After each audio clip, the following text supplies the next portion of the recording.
নমস্কার, ধন্যবাদ। আজকে কয়েক মাসের পরে সিডিসি ক্যালকাটা ক্লাবের আবার সেই যুগলবন্দি আমরা ভাবতে বসেছি, আমরা বলতে বসেছি। গত 15 বছর সত্যি কথা বলতে হয়তো নানান দিক দিয়ে সমসাময়িক বাঙালির পক্ষে একটা কঠিনতম সময়ের মধ্যে দিয়ে গেছে এবং 4 মে তার আবার এক পরিবর্তন। এই পরিবর্তনে আমরা কতটা আশা করছি না, প্রায় অনন্য উপায়ের মতো আবার আমরা এই চক্রব্যূহের মধ্যে পা দেব। বিরাট আশা, বিরাট উচ্ছ্বাস, তারপর আমাদের সেই দেয়ালে মাথা ঠোকা, হলো না হলো না হলো না। আর একজন যাকে দেখে যাকে শুনে আমরা প্রায় বিতর্কের সভায়, যেখানে there is anything to do with a tinge of politics, যার wit humour, there is hardly a speaker যাকে বলে thinking on his feet, composing his speech on his feet। আমি আজ অবধি কোনোদিন ওকে দেখিনি, ওর সঙ্গে অনেক সভায় ছিলাম বা অভিজ্ঞতা হয়েছে। I have never seen him give a prepared speech, but each one of his speech is better than the previous one. A ready wit, a ready insight. আমাদের আবার thank you so much for sparing your time, Shatarup Ghosh.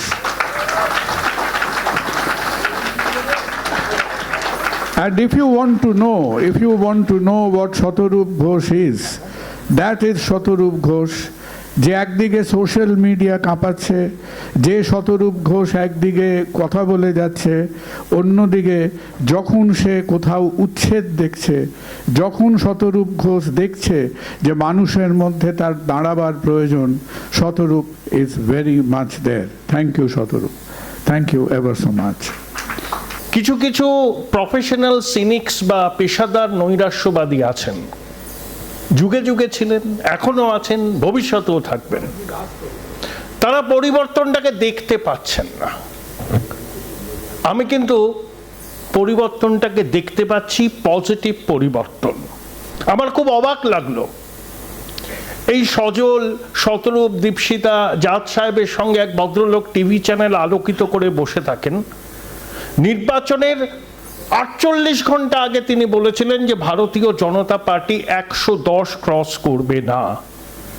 ঠিক বেলা 12টা 4 মে সেই ভদ্রলোক অবস্থান বদল করলেন। আর কয়েকদিন আগে দেখলাম পরিবর্তন এবং বিজেপি বলে একটা বই নিয়ে নবান্নে গিয়ে দাদাকে উপহার দিচ্ছেন। আমি অবাক হয়ে গেলাম, কি ধরনের গিরগিটি সব। জেনে রাখুন, আগামী 35 থেকে 50 বছর এখানে ভারতীয় জনতা পার্টির শাসন চলবে। গুন্ডা দমন বিল শাহজাহান, জাহাঙ্গীর, কাইজার, মুদাস্সারের জন্য। শুনে নিন, কোনো ভদ্রলোক বিপদে পড়বেন না। এটা হিন্দু জাতীয়তাবাদী একটা সরকার, দে আর হিয়ার টু স্টে। এটা হিন্দুদের সরকার। তাজিয়ার হাইট ছোট হয়ে গেছে, খেয়াল রাখবেন। একটা আরএসএস সম্পর্কে একটা কথা এলো, একটু বলে দিই, আপনারা হয়তো অনেকেই জানেন না। আরএসএস সারা পৃথিবীর মধ্যে সর্ববৃহৎ এনজিও যারা মানুষ তৈরি করে। আমি ছেলেদের এনে দেব, তারা কোনোদিন ধুতি পাঞ্জাবি ছাড়া কিছু পড়েন না, তারা কোনো সত্যি কথা ছাড়া কিছু বলেন না, তারা মানুষের পাশেই দাঁড়ান। তারা সমস্ত স্কুলগুলো এখন ওরা ঘুরে ঘুরে দেখছেন যে কোন স্কুলে পড়াশোনা ঠিকমতো করানো যায়। দেখুন, এই আজকেই বোধহয় বিকেলবেলা না দুপুরবেলা অভিমান করে কেউ একজন দলত্যাগ করে গেছেন। তো এই কিছুক্ষণ ধরে শতরূপ এবং সুমনদার মধ্যে কে পরে বলবে এই নিয়ে একটা অভিমান এবং দর কষাকষি চলছে। তো আমি কোনো মতে আর কি এই না ঠিক আছে। তো আমরা কোনো মতে আজকে সেই মীমাংসায় এসছি এবং এখন আমাদের সামনে বলতে আসছেন শতরূপ ঘোষ। শতরূপ, ফ্লোরে দেওয়া। নমস্কার। আমি বলতে ওঠার আগে পাপিয়াদি বলছিলেন যে আমি ওনাদেরকে জিতিয়ে দিলাম। আমি আরেকটু ভালো করে জিতিয়ে দিই আরও 10 মিনিটে। প্রথম কথা হচ্ছে, পাপিয়াদি যখন বলছিলেন চললেন, দুটো কথা খালি বলে দিই বাবুদি। প্রথম কথা হচ্ছে যখন বলেন আরএসএস সবচেয়ে বড় মাদ্রাস, এই সবচেয়ে বড় কি এনজিও পৃথিবীর, ওই আমি ভাবলাম বোধহয় আপনি বলবেন আরএসএস পৃথিবীর সবচেয়ে বড় এনজিও যাদের কোনো রেজিস্ট্রেশন নেই, তবু কোটি কোটি টাকা তুলছে, কোথায় দিচ্ছে, কে দিচ্ছে কেউ জানে না।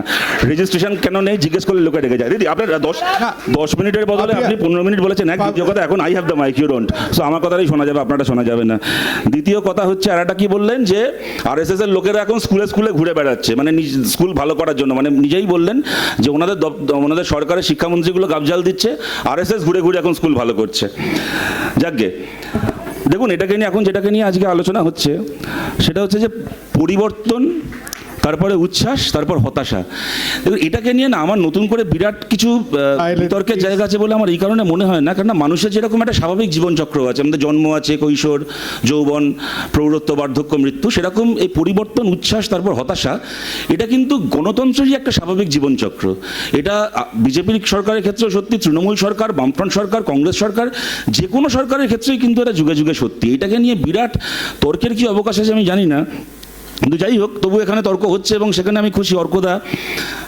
অর্কদাকে ইন্ট্রোডিউস করার সময় কুণালদা বললেন যে অর্কদার বৈশিষ্ট্য হচ্ছে এই 5 দিনের মধ্যে কিছু একটা হবে, 5 দিনের মধ্যে কিছু একটা হবে বলা, যে কারণে অর্কদা আমাদের সবচেয়ে প্রিয়। কিন্তু সেই অর্কদাই এখন আমাদেরকে বুঝিয়ে দিল যে 5 দিন কেন, আগামী 500 বছরেও কিছু হবে না, এটাই চলবে। তবে অর্কদা, এবং তারপরে অর্কদা অনেক ভালো ভালো কথা বললো, বিজেপি সম্পর্কে প্রশংসা করলো, যা যা বললো এই সরকারের ইতিবাচক দিক সম্পর্কে বা ওদের অনন্তকাল ক্ষমতায় থাকার সম্ভাবনা সম্পর্কে, আমি সব কথাকে উড়িয়েও দিচ্ছি না, কিন্তু আমি এইটুকু বলছি যে অর্কদা তোমাকে তো নেই করে অনেকদিন চিনি বলেই মনে আছে 2011তেও তুমি এগুলোই বলেছিলে। মনে আছে যেদিন ভোটের রেজাল্ট বেরিয়েছিল 13ই মে, সেদিন সন্ধ্যাবেলা নিউজ টাইমে তখন চাকরি করতে মমতা বন্দ্যোপাধ্যায়ের বাড়ির সামনে দাঁড়িয়ে বুম হাতে চেঁচাচ্ছিলে যে এই ম্যান্ডেটটা কিন্তু 5 বছরের নয়, এটা 20 বছরের ম্যান্ডেট। মনে আছে তখন? সুতরাং আমি এটাই বলছি যে অর্কদা 2011-এ যা বলেছিল 26-এ এখন এটা মানে একই প্রত্যয়ের সাথে এগুলো বলছে। অর্কদা হচ্ছে পলিটিক্সের রুজনীল ঘোষ, যখন যার হয়ে বলার দরকার তার হয়ে একই রকম প্রত্যয় বলে দেয়। কিন্তু যাই হোক, শুধু আগামী 10 বছর পরে অর্কদার কাছ থেকে আবার উল্টো দিকের মতগুলো অর্কদাই আবার এসে আপনাদেরকে বলে দেবে। এখন যেটাকে নিয়ে আমাদের আজকে কথা হচ্ছে, দেখুন আমি একটা কথা আমি আপনাদেরকে খুব সিরিয়াসলি বলছি, দেখুন আমি তো রাজনৈতিকভাবে বিজেপির বিরোধী। বিজেপির সরকার এসছে, কিন্তু এই সরকার খুব ভালো কাজ করবে না, কদিন পরে সরকার চলে যাবে, মানুষ হতাশ হয়ে যাবে। এইটা কিন্তু আমি বলছি, মানে আমি যে খুব বস্তুগত জায়গা থেকে বলছি, এটা আপনারা বিশ্বাস নাও করতে পারেন, কেননা একজন বিজেপি বিরোধী একজন রাজনৈতিক কর্মী হিসেবে আমি তো এটাই বলবো স্বাভাবিকভাবে। তাই আমাকে কিন্তু অবিশ্বাস করার অধিকারও আপনাদের রয়েছে। তাই আমি আপনাদের কাছ থেকে আপনাদের বিশ্বাস চাইছি না, আমি খালি কত, এবং এটাও ঘটনা যে মানে অল সেড অ্যান্ড ডান, এটা ঘটনা যে একটা 15 বছরের সরকার যাওয়ার পরে একটা সরকার এখন 1.5 মাস হলো এসছে, সুতরাং কখনোই সেই সরকার সম্পর্কে শেষ কথা বলে দেওয়ার যায় না, বলে দেওয়ার সময় আসেনি, তাই আমি সেটাও করছি না। আমি খালি কতগুলো ঘটনা যেগুলো ঘটছে সেগুলো আপনাদের কাছে বলছি। একটাও আমার কোনো তত্ত্ব নয়, এগুলো প্রতিটা তথ্যের আলোকে ভবিষ্যৎটাকে যদি দেখার আমাদের সুযোগ থাকে আমরা দেখব না, সেখানেও নিশ্চয়ই আমাদের সবার দেখাবো, আমাদের সবার অভিজ্ঞতা এক হবে না, আমি সেটাকেও সম্মান করি। যারা আমার সাথে এখানে একমত হবেন না তাদের একমত না হওয়ার অধিকারটাকেও আমি সম্মান করে আমি বলছি, দেখুন তৃণমূলের সরকারের সময় আমরা দেখেছিলাম যে এটা প্রশ্নহীনতা চায়। অর্কদা যেরকমভাবে ওই মহিলা নিষ্ঠুর মহিলা বলে গেল, আমি ওই ভাষায় বলবো না মমতা বন্দ্যোপাধ্যায় সম্পর্কে, কিন্তু বা তিনি আমার যতই বিরোধী হোক না কেন, কিন্তু আমি এইটুকু বলতে পারি যে তারা প্রশ্নহীনতা চেয়েছিল।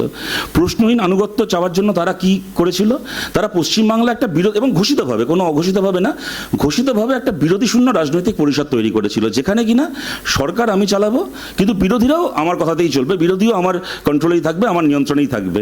তারা এটা তৈরি করেছিল।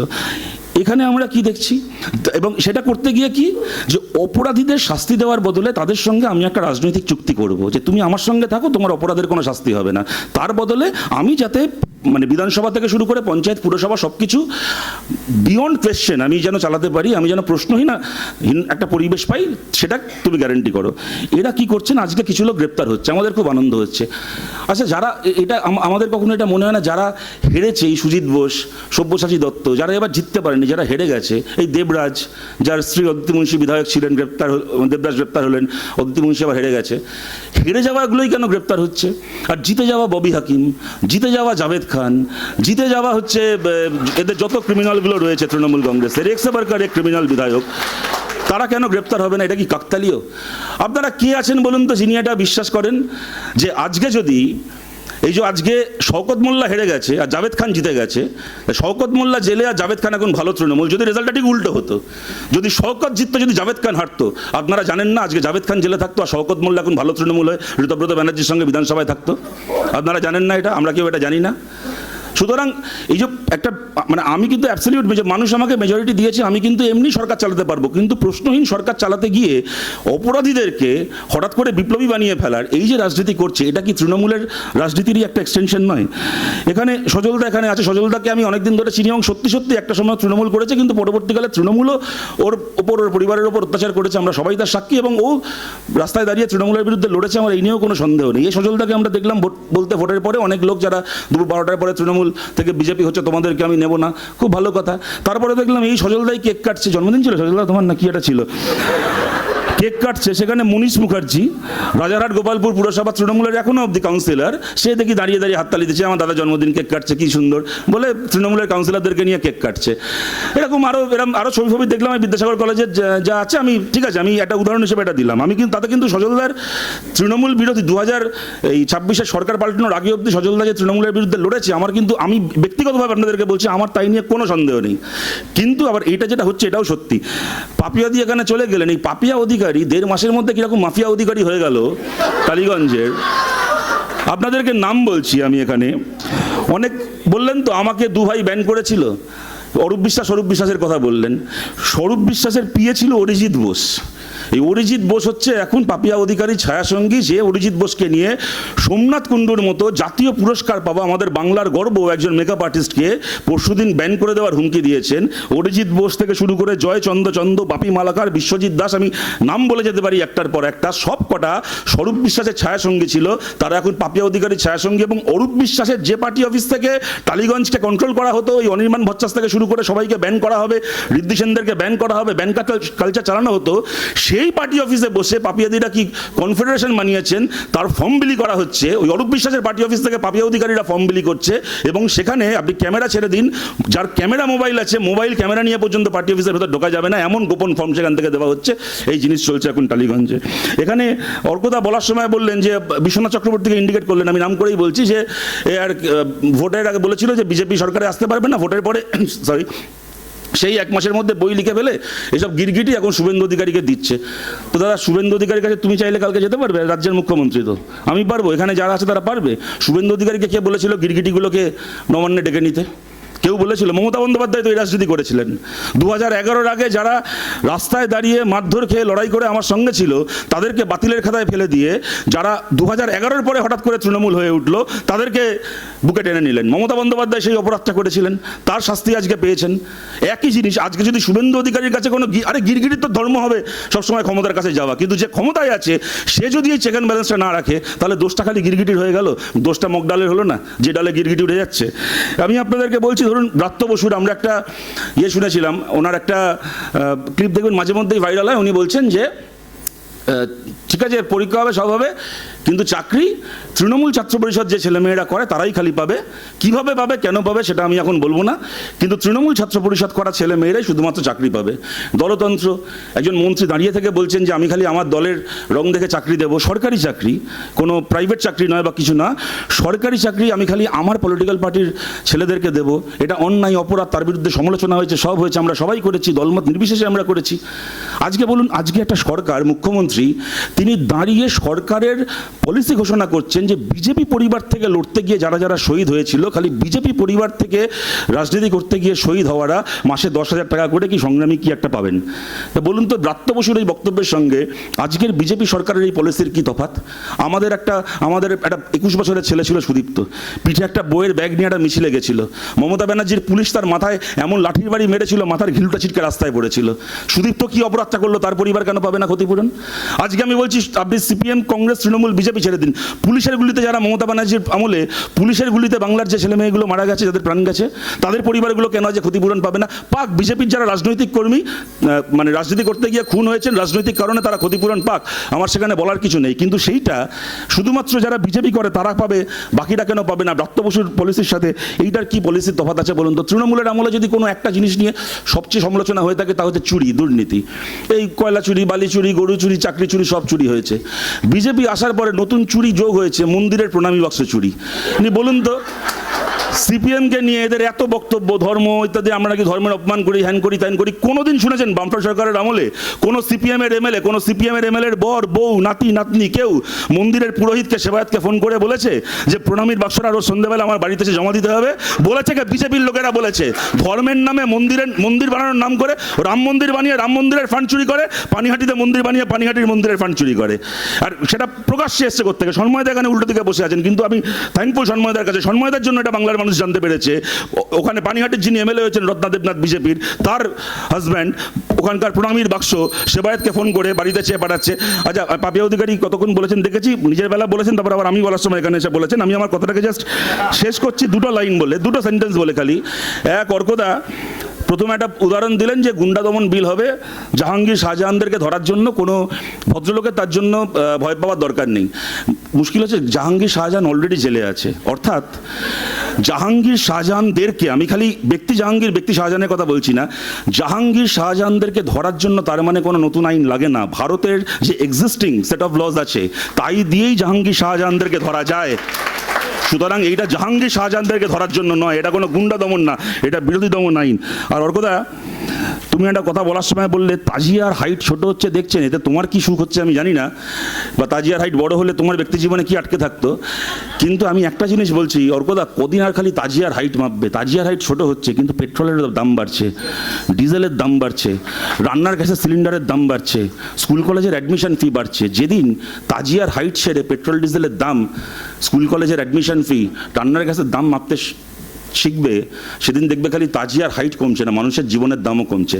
আমি শেষ করছি আপনাদের কাছে, এই পাপিয়া অধিকারীও বলার সময় বললেন, অর্কদা সবারই এটা বক্তব্য যে সরকার এসছে মানে আদি অনন্তকাল এই সরকার চলবে, এই সরকার কোনো দিন যাবে না। হাবিব জালিবের নাম আপনারা অনেকে শুনেছেন, একজন কবি ছিলেন, কিন্তু নামটা মুসলিম নাম, এদের সামনে বলার মুশকিল আছে। কিন্তু ব্যাপারটা হচ্ছে আপনারা নিশ্চয়ই জানেন, হাবিব জালিব হচ্ছেন পাকিস্তানের ইসলামিক যে রাষ্ট্র ব্যবস্থা, ইসলামিক রাষ্ট্র ব্যবস্থার বিরুদ্ধে লড়াই করা একজন নাস্তিক কবি। আমি সেই হাবিব জালিবের একটা লাইন বলছি, একটা শের, তুমসে পহলে ভি जो एक शख्स यहाँ तख्त नशी था, तुमसे पहले भी जो एक शख्स यहाँ तख्त नशी था, उसको भी अपने खुदा होने पे इतना ही यकीन था। সবাই ভালো থাকবেন, ধন্যবাদ। Well done.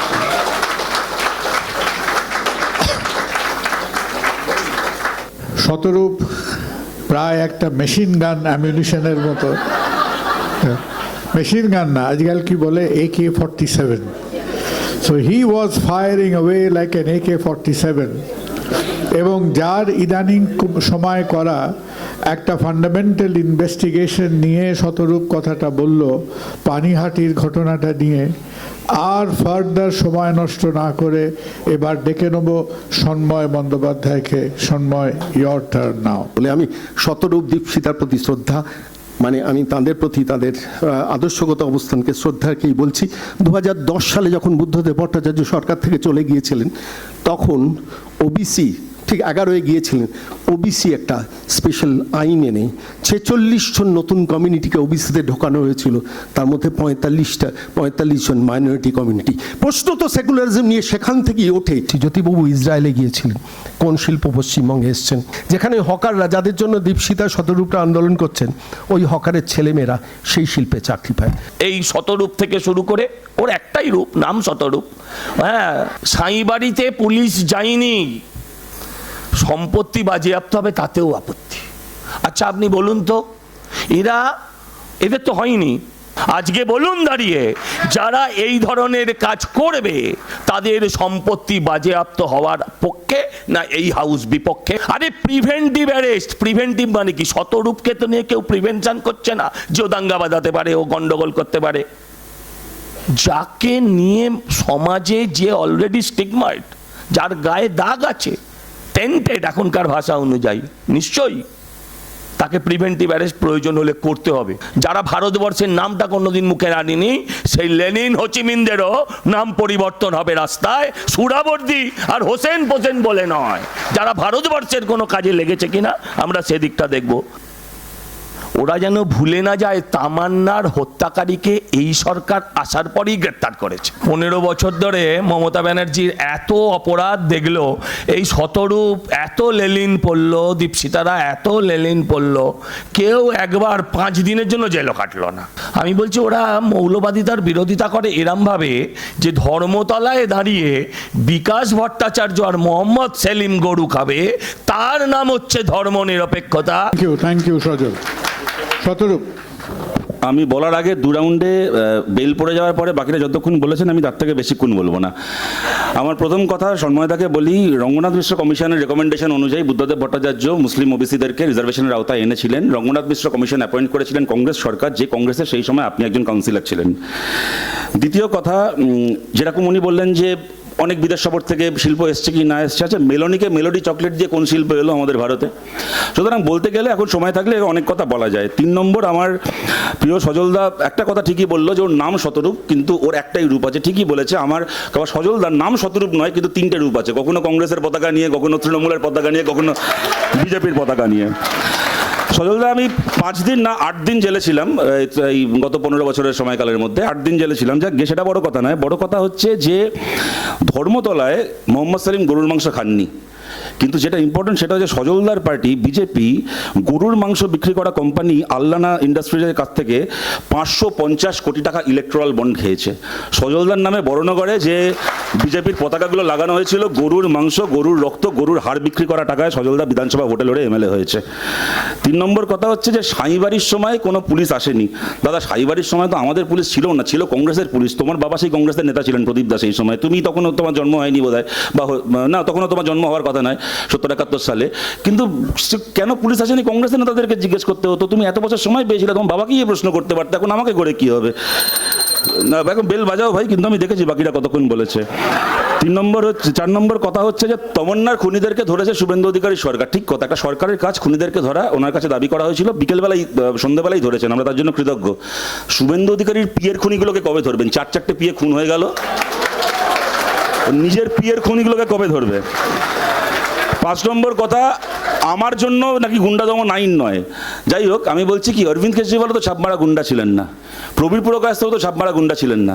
বিজেপি প্রথমে মাসের পর মাস জেলটা খাটিয়ে নিল, তো তারপরে আদালত থেকে রায় হলো যে ওদের নামে মিথ্যে মামলা দিয়ে ওদেরকে জেলে আটক করা হয়েছিল, মামলা খারিজ হয়ে গেল। তাহলে আমি জিজ্ঞেস করছি, আজকে সন্ময় ব্যানার্জির মতো একজন ইউটিউবারকে তৃণমূলের বিরুদ্ধে কথা বলতে গিয়ে যদি জেল খাটানোর আমি বিরোধী হয়ে থাকি, তাহলে বলুন কেন প্রবীর পুরকায়স্থকে বিনা মিথ্যে মামলা দিয়ে জেল খাটানোর সন্ময় দ্বারা বিরোধিতা করবেন না, সজল দ্বারা বিরোধিতা করবেন না? কেন অরবিন্দ কেজরিওয়ালকে মিথ্যে মামলায় জেল খাটিয়ে সুপ্রিম কোর্ট যখন বলে দিল যে মামলাটা জাল মামলা ছিল, মিথ্যে অভিযোগ ছিল, যারা এই কাজটা করলো তাদের আজকে কি শাস্তি হবে? আর তারা যদি আজকে নতুন একটা বিল এনে বলে যে আমরা খালি গুন্ডাদের জন্য বিল আনছি, রাজনৈতিক কর্মীদের জন্য নয়, এদেরকে আমরা বিশ্বাস করবো কি করবো না?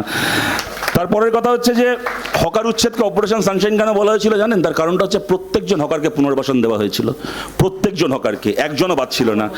কিন্তু কথাটা হচ্ছে যে আজকে, আচ্ছা সজলদার একটা চমৎকার কথা বলেছে, এর আগে কোনাল আমি দেখেছি, বাকিদের না কাইন্ডলি আমি শেষ করি না, আর আমার 2 মিনিট লাগবে। সেটা হচ্ছে যে লেনিন কখনো ভারতে আসেননি, ভারতের জন্য কি করেছেন না করেছেন তার নামে রাস্তা পাল্টানো হবে না। আমার 14 পুরুষের ভাগ্য ভালো, সজলদার মতো মহাপুরুষ রাশিয়ায় জন্মায়নি। কেন বলছি? চৈতন্যদেব কোনোদিন রাশিয়ায় যায়নি, চৈতন্যদেবের মূর্তি আছে রাশিয়ায়। সজলদা যদি রাশিয়ায় জন্মাতো, গিয়ে চৈতন্য মূর্তি ভাঙতো। আমার বাবার ভাগ্য ভালো, ও লন্ডনে জন্মায়নি, ইংল্যান্ডে জন্মায়নি। ব্রিস্টলের রাজা রামমোহন রায়ের মূর্তি রয়েছে, যদিও ইউকেতে জন্মাতো, ব্রিস্টলের রাজা রামমোহন রায়ের মূর্তি ভাঙতো।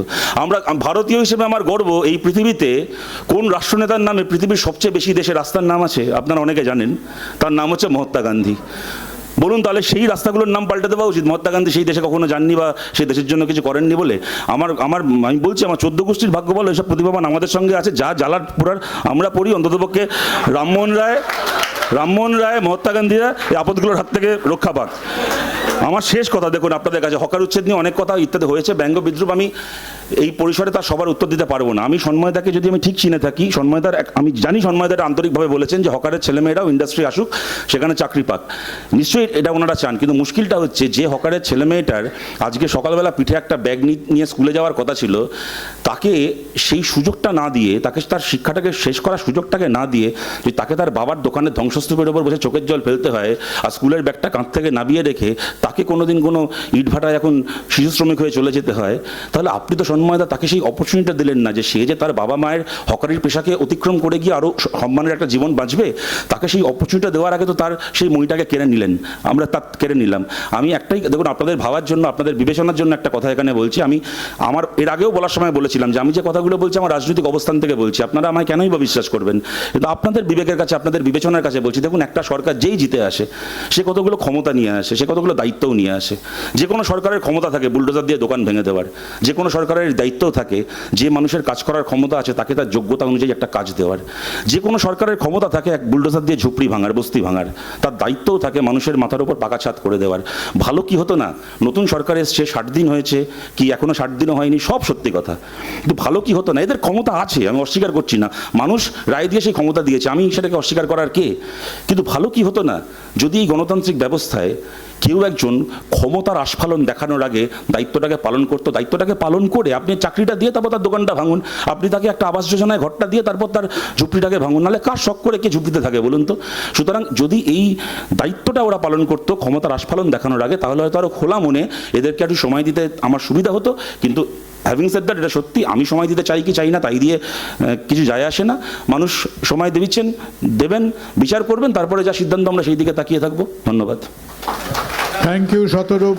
আজকের সন্ধ্যের টাইম হ্যাজ মার্চড অন, আর in this battle of wit, arguments, facts, interpretations, now the ball is in your court.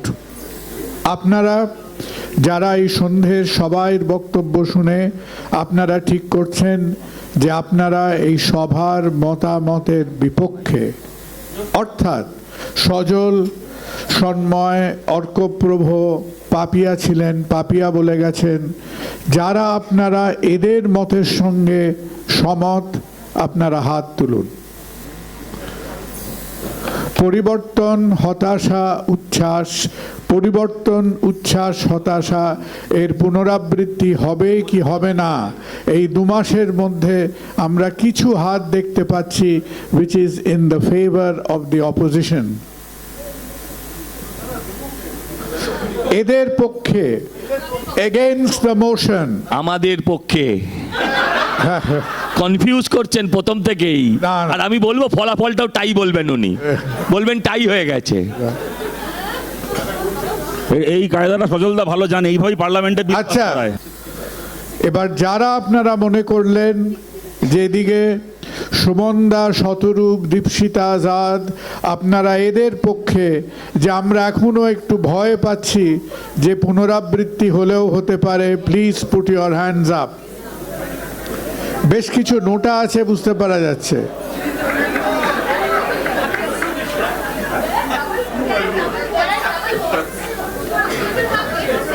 Just count the hands. আপনারা যারা মোশনের পক্ষে, আমি তো আগেই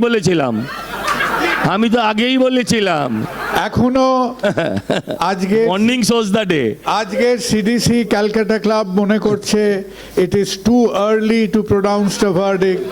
It's a hang debate. We meet again shortly. Thank you. You've been a wonderful house. Thank you very much.